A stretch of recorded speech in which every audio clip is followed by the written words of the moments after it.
¿Cómo están ustedes? Bienvenidos desde el Salón de Honor de la Corte Suprema a un nuevo capítulo de Hablemos de Justicia. Esta apuesta programática del canal de televisión del Poder Judicial que busca durante los próximos 20-25 minutos dialogar, conocer las opiniones sobre temas sensibles para la ciudadanía relacionados a la administración de justicia. Uno de los temas claves en el último periodo es las reformas al sistema procesal penal de nuestro país en lo que se denomina el control preventivo. Y lo que queremos abordar en este capítulo es lo que denominamos la diferencia entre el control preventivo y las detenciones ilegales. Les quiero presentar a los dos invitados de este capítulo. En primer lugar, Isabel Saavedra, jueza del Séptimo Juzgado de Garantía de Santiago. Muchas gracias por la invitación. Y también Fernando Santelices, profesor de Derecho Procesal de la Universidad Diego Portales. Muchas gracias. También. Los quiero invitar a ver una nota introductoria para iniciar la conversación. Solo el 2% de las personas sometidas a la antigua detención por sospecha en los años 80 estuvo vinculada a hechos delictuales. Dicha cifra y la preocupación por el excesivo uso de esta facultad policial motivaron un debate parlamentario que derivó en la promulgación del control de identidad en 1998. Este año el control de identidad fue reformado y se incluyeron las faltas y los simples delitos como argumentos para que las policías ejerzan esta facultad. Se permite el registro de la ropa, equipaje y vehículos con el fin de detectar personas con órdenes de detención pendientes. Todas estas modificaciones se basaron en la creciente percepción de inseguridad ciudadana, aun cuando la cantidad de delitos disminuyó. Yo estoy un poco de acuerdo que se pare a la gente demasiado sospechosa, pero tampoco la policía tiene la capacidad ni la educación como para determinar eso. Se pasa a llevar la intimidad de la persona, porque si tú no tienes nada que ocultar ni nada que mostrar, no tiene por qué estarte controlando tu carnet de identidad, excepto que tú vayas a hacer una diligencia personal. Lo que pasa es que en el momento en el que estamos viviendo hay demasiada delincuencia y cualquier método que se utilice va a resultar beneficioso para ponerle freno. Pese a que se han aumentado las facultades para que las policías realicen controles, la legislación aún no fija criterios claros sobre los indicios que permiten una detención legal. Muestra de esto es que en mayo de 2016, previo a la entrada en vigencia del nuevo control preventivo, la Corte Suprema anuló un fallo que condenaba a un hombre por microtráfico, porque consideró que el control que motivó su detención había sido ilegal. El máximo tribunal estimó que no era indicio suficiente que el imputado se escondiera detrás de un automóvil para efectuar el control. Si bien este fallo ha generado algunas críticas, se entrega luces respecto al valor de los indicios al momento de solicitar la identidad de una persona y el uso de pruebas obtenidas durante procedimientos arbitrarios. Era la nota de introducción al tema. Quiero partir con el profesor Santelices. ¿Podemos graficar, podemos resumir cuáles fueron los cambios en este proceso legal del último año? Bueno, lo primero que habría que señalar es que la ley que acaba de entrar en vigencia lo que hace es establecer una facultad para que las policías, llámese carabineros y también policía de investigaciones, dentro de sus facultades de prevención, puedan efectuar un control de la identidad de las personas en la vía pública y en lugares de acceso a la vía pública, sin que exista un indicio respecto a la eventual comisión de un delito. Y esto marca una diferencia fundamental en lo que se refiere a la actual figura que establece el artículo 85 del Código Procesal Penal, que de hecho la misma artículo 12 de esta nueva ley da cuenta también de que es sin perjuicio de esta norma del Código. Entonces, coexisten ahora dos figuras de control de identidad, este control preventivo de identidad que pueden hacer al amparo de esta nueva ley, que permite verificar solamente la identidad, y por otro lado también el control de identidad que establece el Código Procesal Penal, que al día de hoy, con la modificación de esta ley, exige que al menos exista un indicio para el funcionario policial que efectúa el control respecto a la eventual comisión de un delito, participación o información en términos generales que tenga un imputado. Eso es más bien lo que ha venido a efectuar el día de hoy esta modificación. ¿Cómo crees tú que se puede convivir? Ya sabemos que cohabitan. ¿Cómo pueden convivir estas dos normas? La verdad es que va a ser el escenario que se plantea a futuro para los tribunales, para el ejercicio de la Fiscalía y de la Defensoría, es sumamente complejo porque se van a presentar situaciones en la práctica en donde puede que no sepamos qué tipo de control se haga. Cabe señalar que al día de hoy, incluso con cifras anteriores, hay muchos estudios que se han hecho al respecto, el control de identidad era una herramienta que se usaba masivamente por los funcionarios de Carabineros.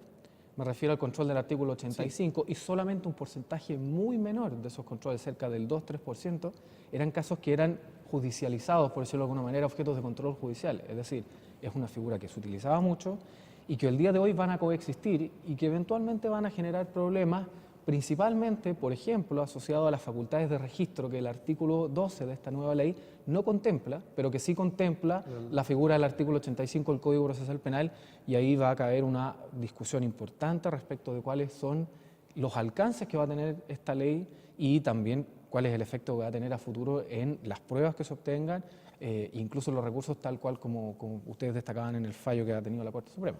Magistrada, la función del juez de garantía no es redundante porque lo que hace es cumplir el rol de garantizar los derechos de las personas en los procedimientos. ¿Cambia con esta ley? ¿Cómo corresponde esta A ver, el esta cambio fundamental y que se va a ser reflejado en las audiencias, a mi juicio, es lo del artículo 85. La modificación literal es bastante breve porque cambia la palabra indicios a indicio. Esto también a raíz de un fallo de la Corte Suprema de reciente data que anuló un juicio porque estimó que cuando se refería a indicios no se refería la norma a un indicio únicamente en términos genéricos, sino que a más de uno. Y en ese sentido entonces ese pequeño cambio va a venir a aclarar muchas situaciones porque el control de identidad muchas veces muta en una detención flagrante, dado que el control de identidad, y me estoy refiriendo al artículo 85 del Código Procesal Penal, permite el registro de vestimentas, de equipaje y de vehículos. Esto originalmente básicamente era para proteger a los funcionarios policiales que realizaban el control ante eventuales situaciones en que la persona controlada hubiese estado armada. Bueno, el asunto es que si de este registro resulta que fluye una flagrancia por un porte ilegal de arma de fuego, de arma blanca, de drogas u otros similares, eso entonces es lo que incide en lo que se va a ver o lo que se está viendo en la práctica en los tribunales. Sin embargo, la llamada control preventivo del artículo 12 al que se refería el profesor, no veo, la verdad, casos en que pueda llegar a suscitar discusiones en una audiencia de control de detención. ¿Por qué? Porque de que llegue una situación de control preventivo a una flagrancia, la verdad es que vamos a estar en presencia de alguna situación de flagrancia del artículo 130 del Código Procesal Penal, y el origen o la razón por que motivó el contacto del funcionario con la persona no me parece que vaya a tener alguna relevancia, sobre todo considerando que el artículo 12 es bien amplio y permite al funcionario realizarle este control de identidad o este control preventivo con relación a su identificación sin una justificación específica, únicamente para constatar su identidad. Y de hecho la única diferencia es que no puede durar más de una hora, que si se trata de una persona aparentemente menor de edad, esto no se podría verificar o tiene que darle tratamiento de menor de edad, pero si descubre que hay una orden de detención pendiente por raíz de este control preventivo o descubre algún tipo de flagrancia, ya nos movilizamos inmediatamente a una norma del Código Procesal Penal, porque dicho sea de paso, este control preventivo, o que se le ha llamado de esa manera, está regulado en esta ley, en el artículo 12, como hemos dicho, pero no está traspasado a algún artículo del Código Procesal Penal. No es norma procesal del Código Procesal Penal propiamente tal. Claro, la nueva norma entonces garantiza ese contacto, que es lo que antes no estaba, el contacto de pedirle la detención, pero la fragancia llega al tribunal como cualquier fragancia que fue detectada por la policía, no hay una posibilidad de decretar ilegal la detención, por ejemplo. Es posible si es que se fundamenta y se justifica por la defensa del imputado que para lograr esa flagrancia, para detectar esa flagrancia, el contacto fue injustificado. Por eso que antes, por ejemplo, se decía acá, o el mismo caso del fallo que se estaba analizando en la nota. La nota se trata de un sujeto que percibió la presencia de carabineros, ingresó a un pasaje y se ocultó detrás de un vehículo. Exacto. Entonces, a juicio del carabinero, eso era un indicio que o había cometido un delito, falta o simple delito, o que intentaba cometerlo, que es una de las dos, es una de las tres hipótesis del control de identidad, perdón, del artículo 85. Entonces, efectivamente tenía razón el funcionario, parece, porque el sujeto portaba, Sí, portaba droga. droga. Y de hecho fue detenido por flagrancia por estar cometiendo un delito en ese momento y el procedimiento siguió su curso. Finalmente, lo que sucede acá es que la Corte estima, y que me imagino que habrá sido alegado en el control de detención, pero fue rechazado por el Tribunal de Garantía en su oportunidad, acá lo que la Corte estima es que lo que generó el descubrimiento de la droga no fue un indicio suficiente para hacer el control que dio como Exacto. consecuencia el hallazgo. Exacto. Y entonces anula el juicio y es más, también ingresa a una audiencia previa al juicio, que es la audiencia de preparación de juicio, y excluye prueba, que es toda aquella prueba que se descubrió De manera ilícita. de manera ilícita por la teoría esta del fruto del árbol envenenado, que todo lo que proviene de una actuación viciada tiene Lo el mismo contamina, vicio. exactamente. Fernando, ¿indicio o indicios parece ser la clave de este nuevo cambio legal? ¿Cómo lo explicamos a la ciudadanía? O sea, en el caso de que habla la magistrada del imputado, ¿cierto?, que huyó y que se fue considerado como ese indicio, ¿qué debería haber habido además para haber sido en el marco legal antiguo ese control de detención A ver, o esa revisión? yo creo que es sumamente importante ver que esa diferencia, que puede parecer menor, Claro. es bastante importante porque, por decirlo de alguna manera, rebaja al 50% el estándar que se le exige a un funcionario policial para estar frente a la posibilidad de efectuar este control. Si antes era algo en plural, o sea, 2 o más en el fondo, el día de hoy solo 1. Entonces, en el caso que analizábamos de la Corte Suprema, bastaba solamente, por decirlo de alguna manera, que el imputado, la persona que fue controlada al momento de ver al carro policial, hubiese ingresado de vuelta al callejón. Eso era solamente un indicio, pero aquí se sumó otro que era que se hubiese ocultado. Había 2. Entonces, bajo esta nueva hipótesis, bastaría uno de esos. Ahora, más allá de entrar a discutir la razón de si está bien o no el fallo de la Corte Suprema, yo recojo, por ejemplo, aquí las palabras de un artículo que publicó recientemente el profesor Mauricio Duche en términos de ver, bueno, qué es lo que hace este fallo de la Corte Suprema, porque es sumamente interesante ver que hasta el año 2013 muchos fallos de la Corte Suprema más bien eran más flexibles respecto a los criterios que podían tenderse a la hora de encontrar cuáles eran los indicios para el control. Y de hecho, muchos recursos de nulidad no eran acogidos. Incluso pasaron casos en donde parte de los indicios eran que la persona estuviese desasiada o el paradero donde estaba. Cuestión que a la luz de este nuevo criterio de la Corte Suprema nos llama a ver que hay un estándar superior. Y eso, recogiendo además las palabras aquí de Mauricio Duche, puede deberse entre una exigencia que estaría haciendo eventualmente la Corte respecto a los problemas que presentan al día de hoy algunas actuaciones policiales, o bien ser fruto incluso de este debate que se generó a propósito del control preventivo, en donde los mismos informes que emitió la Corte Suprema a propósito del proyecto de ley de agenda corta eran sumamente críticos respecto a este proyecto. Entonces, nos dejan una situación en donde va a haber que ver muy bien cómo van a convivir estas figuras, porque claro, muchos de los casos jamás se van a ver en tribunal. Como el día de hoy, muchos controles de identidad bajo el artículo 85 no se ven en tribunal. Claro. Pero pueden darse situaciones en donde, no sé, pensemos una persona que tiene algún objeto que no sabemos si es una pistola o no, que la tiene entre medio de la polera. Bueno, si esa persona es objeto del control preventivo de identidad y el policía tiene una sospecha de que eso puede ser, ¿va a ser un indicio? ¿Vamos a entender que es suficiente para que luego mute al artículo 85 del Código Procesal Penal? Y de ahí, eventualmente, bueno, suponiendo que eso llegue a un juicio y que eventualmente hay una condena, ¿la Corte Suprema va a entender que eso va a ser un indicio? O sea, está bien, efectivamente, muy pocos de los casos van a llegar a un control judicial, pero yo creo que lo que está pasando y lo que va a suceder es que se va a generar un debate muy interesante y que además pone en mayores exigencias a las policías en cuanto a su trabajo, a los fiscales del Ministerio Público para poder fundamentar bien cuáles son los casos que llevan ante los tribunales. Magistrado, bajo esta modalidad, el rol de juez de garantía, tanto a nivel de control de detención como la preparación de juicio oral, que es donde se entregan las pruebas hacia el juicio, ¿cambia? ¿Hay alguna exigencia distinta, un estándar distinto, como decía Fernando? Bueno, la idea de la ley es ampliar un poco el espectro de participación, evitando las declaraciones ilegales y evitando las exclusiones de prueba, por consiguiente. Exacto. Eso desde mi punto de vista. En ese sentido, entonces, yo creo que efectivamente va a haber un cambio para los jueces que exigían que hubiese más de un indicio, ya no van a poder sostener aquello, pero la verdad es que esto debe verse caso a caso. Porque, y volviendo un poco al caso de la Corte, Sí. acá lo que la Corte señaló en el fallo es que la conducta del sujeto corresponde a la regla general.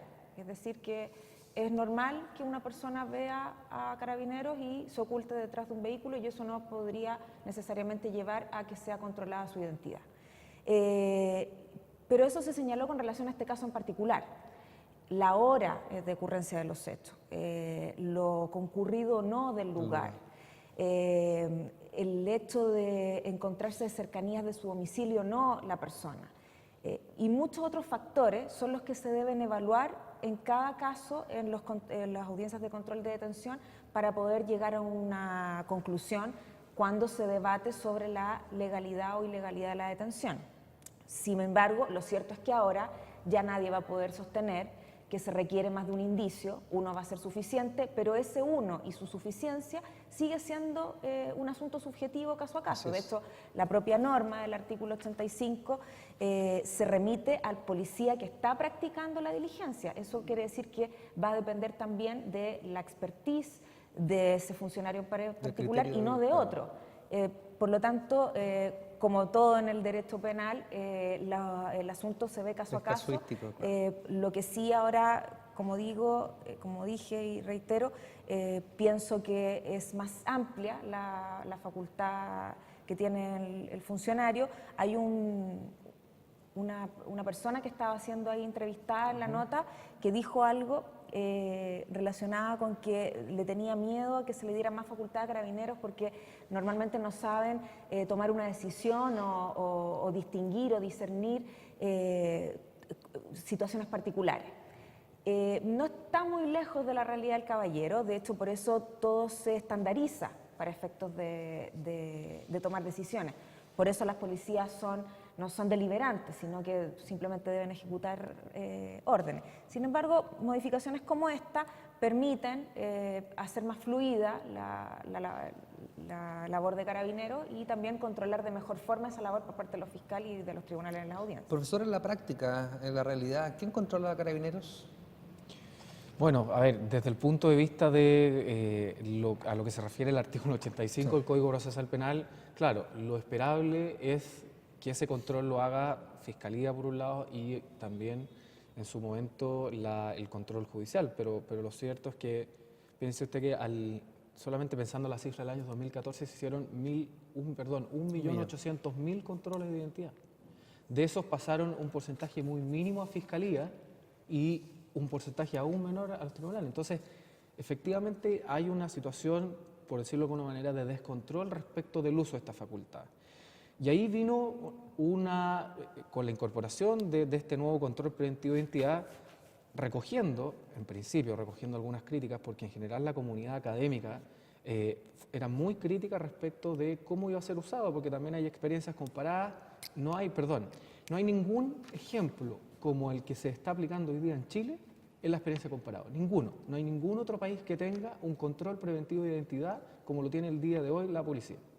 Luego, todos tienen modelos más bien parecidos al artículo 85, con esas facultades. Entonces, lo que se hace en esta nueva ley es establecer una serie de controles, sanciones de carácter administrativo, ciertas infracciones y a su vez la obligación que va a tener Carabineros y las policías de reportar e informar a las autoridades y también hacer información pública que permita ver cuál es el uso que se ha dado. Porque en general, si tú ves lo que pasa con los controles de detención en sistemas comparados, generalmente tienden a enfocarse en distintos tipos de sectores. Habían algunos estudios que decían, por ejemplo, que en Nueva York las poblaciones latinas y negras tienen mayores posibilidades de ser objeto de un control que otras poblaciones. Entonces, nos podemos topar con eso. No quiero decir con esto que todas las policías vayan a efectuar necesariamente una actuación que sea ilegal o contraria a sus mandamientos, pero sí se presta para eso. Y los controles, claro, la posibilidad va a estar, pero va a ir la gente a hacer efectivamente un trámite de reclamo administrativo, denuncia, claro. por una detención control de preventivo, una hora, sí, un claro. control preventivo. La verdad es que eso se ve difícil. Esperemos que no se generen estos problemas, pero tengo la impresión de que varios puntos se van a levantar al respecto, no solamente en lo que se refiere a orden judicial, sino también a ciertas reclamaciones que se puedan dar en la ciudadanía. El canal de televisión del Poder Judicial es un medio que busca educar a la ciudadanía, o al menos entregar las herramientas. Salimos a la calle con una cámara y un micrófono y le preguntamos a la gente sobre los temas que estamos hablando en los diferentes programas. Los quiero invitar a que veamos la primera pregunta ciudadana en este tema para que la podamos responder en unos minutos. ¿Está permitido que un carabinero me registre en un control de identidad? El control de identidad y el registro, magistrada. La respuesta es sí. Ya. El control de identidad, artículo 85 Código Procesal Penal, permite al funcionario registrar vestimenta, registrar equipaje, aun cuando la persona que está siendo controlada cuente con su documento de identificación. Y eso, como dije al comienzo, se generó a partir de la intención de que el funcionario no corriera peligro ante el porte de algún elemento que con el cual se pudiese atentar en contra del funcionario que practica el control. Se discutió mucho al comienzo de la implementación de la reforma procesal penal esa situación, y hubo fallos contradictorios, algunos sosteniendo lo que estoy refiriendo ahora, otros sosteniendo lo contrario, indicando que el control de identidad terminaba en el momento en que la persona sacaba su documento de identificación y se identificaba, y ahí paraba. Sin embargo, con posterioridad se fue modificando ese criterio hasta que ya hay por lo menos en tribunales es pacífico el hecho de que el control de identidad permite el registro, siempre obviamente racional a la persona, a las circunstancias de que se trata. ¿Ese registro tiene que ver con la vestimenta, con vehículo o con algún con maletín y equipaje, ¿cierto? Sí. ¿Qué pasa si le hacen control de detención a una persona fuera de su casa? ¿Necesita un orden judicial, Fernando, para entrar al ingreso a su domicilio, por ejemplo? A ver, lo que pasa, una cosa es el ámbito del domicilio, el control Sí. de identidad fuera de su casa, bajo la figura del artículo 12 de la nueva ley, lo pueden hacer en cualquier lugar Ya, pero público de acceso nos público. situamos fuera Luego, adentro de la artículo casa, 87. con la reja abierta. No, adentro de la casa no podrían hacerlo salvo que los funcionarios se detecten que en el lugar se está cometiendo Una fragancia. un delito, lo cual nos lleva a una hipótesis de flagrancia. Perfecto. ¿Ya? Pero el control de identidad como tal, podríamos decir que no, salvo que aprecien esto, y ahí sí eventualmente podrían hacerlo, pero de lo contrario no estarían facultados. Perfecto, los invito a ver la siguiente pregunta. ¿Puede un juez dejar de lado una prueba importante si ésta se obtuvo de forma ilegal? La manzana envenenada, Exactamente. ¿cierto? ¿Cómo cambia la figura actual que ya lo ha adelantado un poco, pero cómo cambia para responder la pregunta? O sea, ¿cuándo una prueba podría ser ilegal ahora? La prueba va a ser ilegal siempre y cuando se haya accedido a ella a través de una actuación ilegal, en este ¿Ya? caso por parte de Carabineros. ¿Qué actuación puede ser ilegal Por en el ejemplo. caso de Carabineros? Por ejemplo, y volviendo a la pregunta anterior, Sí. en el caso que se pretenda controlar a una persona que está fuera de su domicilio, inmediatamente al lado de la reja, por Claro. ejemplo, porque no es justificada esa situación. O, como estimó la Corte en ese caso, cuando el indicio o indicios ahora resultan insuficientes a juicio del juzgador que a quien se le está sometiendo su decisión la situación.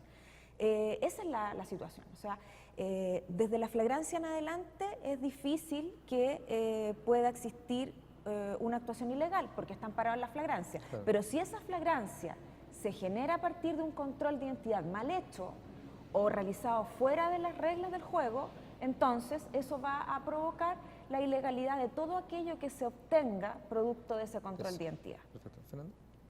Sí, o sea, concuerdo con lo que dice la magistrado, efectivamente es así, y reitero que esto va a llamar al perfeccionamiento, sobre todo de las instituciones policiales, porque pensemos en un indicio, y a propósito también del fallo de la Corte Suprema, como decía, hasta más o menos el año 2013 el estándar era más flexible, por decirlo de alguna manera, pero de un tiempo a esta parte, fallos de este año y del año anterior, año 2015, han venido siendo bastante más exigentes con temas, por ejemplo, con las llamadas anónimas. Claro. Antes era muy usual decir, bueno, sabe que el funcionario dice que había una llamada anónima.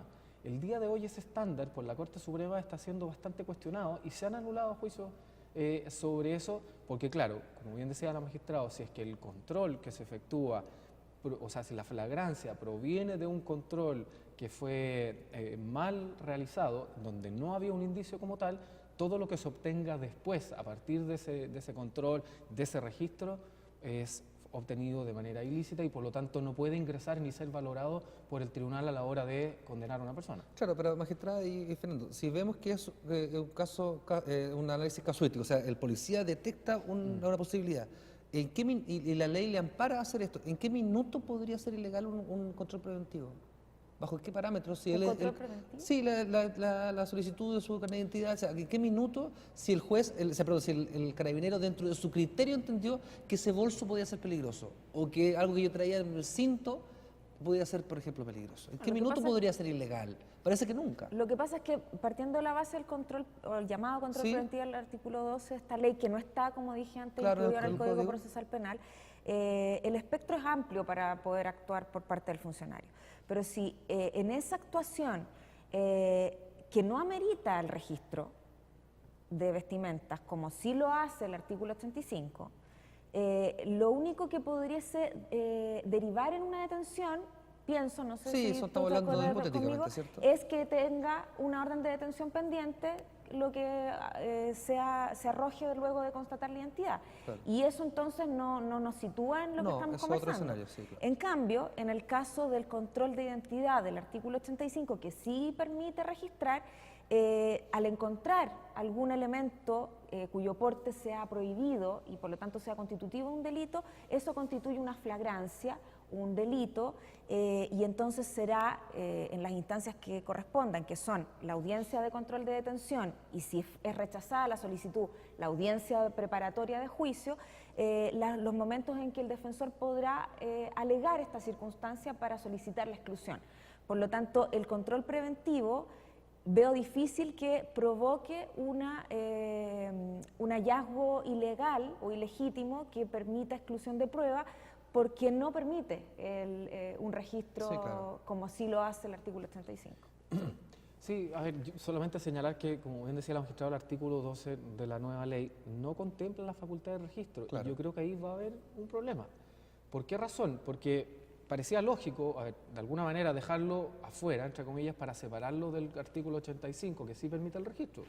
Pero recordemos que el artículo 85 permite el control y registro en la medida que el funcionario vea que hay un indicio de que se está cometiendo. Sí, claro. Como en el artículo nuevo del control preventivo de identidad le permite hacer el control sin tener ningún tipo de indicio, o sea, usted va pasando por la calle y la persona le puede hacer el control, ahí no puede haber un registro, pero es probable que muchos funcionarios policiales igualmente hagan un registro. Claro. ¿Por qué razón? Incluso amparado en razones de seguridad. Como bien destacaba la magistrada al inicio, el registro no estaba contemplado y las razones que efectivamente se invocaban tenían que ver con motivos de seguridad para el funcionario. Pero resulta que el funcionario ahora también van a poder decir, sabe que bueno, eventualmente hay problemas de seguridad cuando yo hago este registro. Porque otra cosa, si es que al hacer el registro se detecta una orden de detención, el mismo código permite que al detenido se haga el registro. Pasa a otro escenario. Claro, ahí hay otro escenario. Pero efectivamente, cuando hay un control preventivo de identidad, bajo la nueva ley, no se puede hacer registro. Con el artículo 85, siempre que haya un indicio de que se haya cometido un eventual delito, que haya participación, etcétera, se va a poder hacer el registro. Esta nueva norma ha sido criticada por universidades, por la UNICEF, por el Instituto Nacional de Derechos Humanos. Se habla del populismo judicial. Fernando, usted desde la perspectiva del académico, del analista, ¿qué opina? A ver, yo soy bastante crítico también de la norma, pero más bien porque todas las argumentaciones que se dieron de parte de los defensores o promotores de esta norma no encuentran un sustento en la experiencia comparada, ni en la experiencia, ni en la evidencia que existe respecto de las ciencias criminógenas. Por ejemplo, no se ve cuál puede ser la utilidad que pueda tener como herramienta para efectos de la prevención del delito, ¿ya? Porque antes de la existencia de esta nueva ley, las policías, tomando conocimiento de una orden de detención, podían ir a ver esa orden de detención. Hacían los controles de identidad de igual manera y muchas veces una especie de cifra negra de control de identidad que nunca nos enteramos que se hicieron en el fondo. Entonces, no se ve cuál puede ser la utilidad que vaya a tener en política para efectos de la prevención. Por otro lado, se decía, lo que pasa es que se requiere una facultad como esta toda vez que los tribunales son sumamente garantistas y suelen declarar ilegales las detenciones. Pero lo cierto es que si uno ve las cifras, el porcentaje de detenciones ilegales respecto al porcentaje de controles es ínfimo. Entonces, la gran parte de los controles de detención que se efectúan son declarados legales. Entonces, nuevamente, tampoco encontraba el amparo en esta circunstancia. Luego, que los policías no tenían facultades, la tenían, el artículo 85 la tenía. Se alude también a la experiencia comparada. La experiencia comparada no registra ninguna norma como la del artículo nuevo. Entonces, sin duda me parece que es una norma criticable, que puede traer varios problemas que al día de hoy vemos a la luz pública, las cámaras como Carabineros elegantemente y educadamente, y ojalá así sea, en el fondo yo creo que eso podría mantener el espíritu, pero no sabemos lo que va a pasar en las poblaciones, no sabemos qué va a pasar en regiones, no sabemos qué aplicación se le va a dar en un par de años más. Entonces, me parece que es una norma riesgosa que incluso, por decirlo de alguna manera, quizás de rebote, le generó un estándar mayor de exigencia al artículo 85 del Código Procesal Penal, que eso, bueno, creo yo que también puede ser bueno de cara al trabajo de las policías, pero efectivamente, y terminando con esto la respuesta, efectivamente fue una norma que generó el rechazo de la comunidad académica, de la comunidad entendida en el tema, y que responde a lo que, volviendo de nuevo a citar al profesor Duche en un artículo que hizo para el Centro de Estudios Públicos, se llama más bien como legislando en la oscuridad, no me acuerdo el término que ocupaba el profesor Duche, pero esto de legislar en base a intuiciones en el fondo, a pesar de que toda la evidencia y las estadísticas no reflejan ni sustentan las razones por las cuales se estableció esta Magistrada, por norma. último, ¿los jueces de garantía tienen todas las herramientas legales para hacer el contrapeso a esta nueva ley, a esta nueva norma? Bueno, los antecedentes los traen los intervinientes a la audiencia, los trae la Fiscalía, quien escuchó de parte del funcionario que adoptó el procedimiento qué es lo que ocurre en el caso particular. De manera que son con esos mismos antecedentes con los que se puede resolver, dado que la otra versión, que es la versión del imputado en este caso, ya que ha llegado a una audiencia de control de detención, obedece únicamente a declaraciones o entrevistas privadas que ha tenido con su defensor. Por lo tanto, con lo que se resuelve es con lo que se señala en el parte policial, es decir, con la versión oficial, llámese la de Carabineros. Les quiero agradecer la participación de ustedes en este programa. En primer lugar, Isabel Saavedra, jueza del Séptimo Juzgado de Garantía de Santiago, y también Fernando Santeliz, profesor de la Universidad Diego Portales. Muchas gracias por estar acá. Muchas gracias por la invitación. Este programa ya está en el nuevo sitio web del canal de televisión del Poder Judicial.